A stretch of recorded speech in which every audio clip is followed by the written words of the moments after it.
bukid nun. Hi! May isi-share lang ako tungkol sa Ramadan na may hadiah. Wala!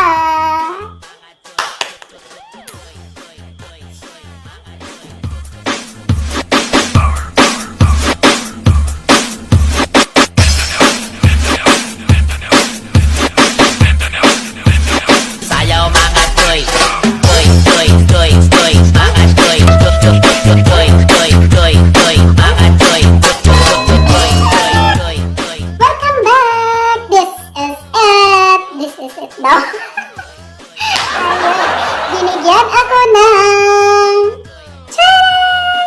Binigyan niya ako ng hadiah.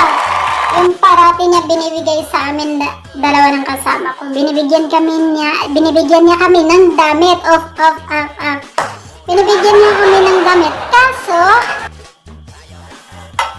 ganun pa rin.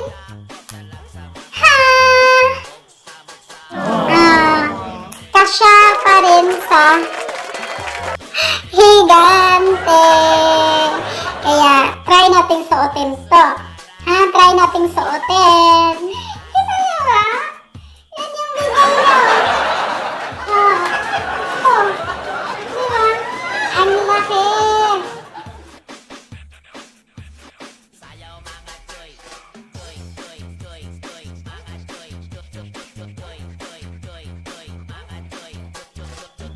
Pwede po siyang putulan dito. Saka ko na lang po siya puputulan kung gusto ko talaga yung diba, idea. Tingnan niyo muna hanggang matapos.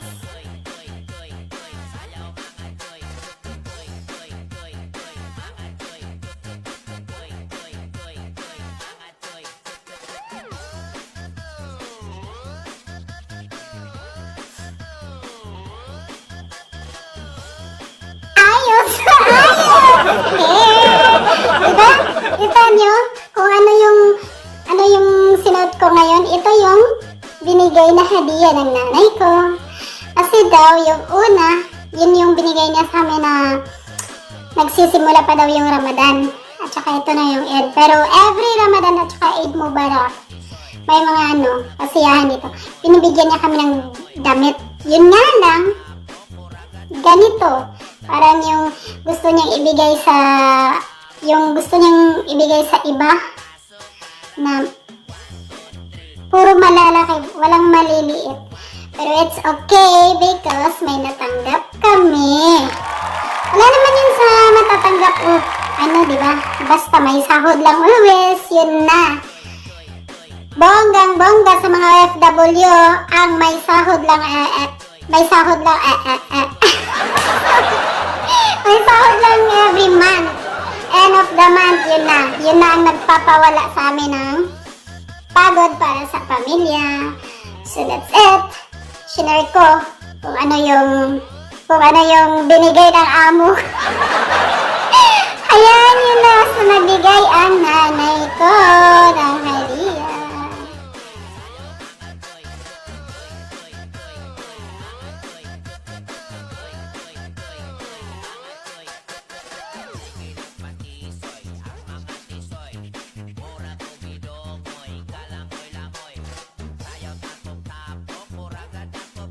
Bye! Thank you for watching, mga lamian. God bless!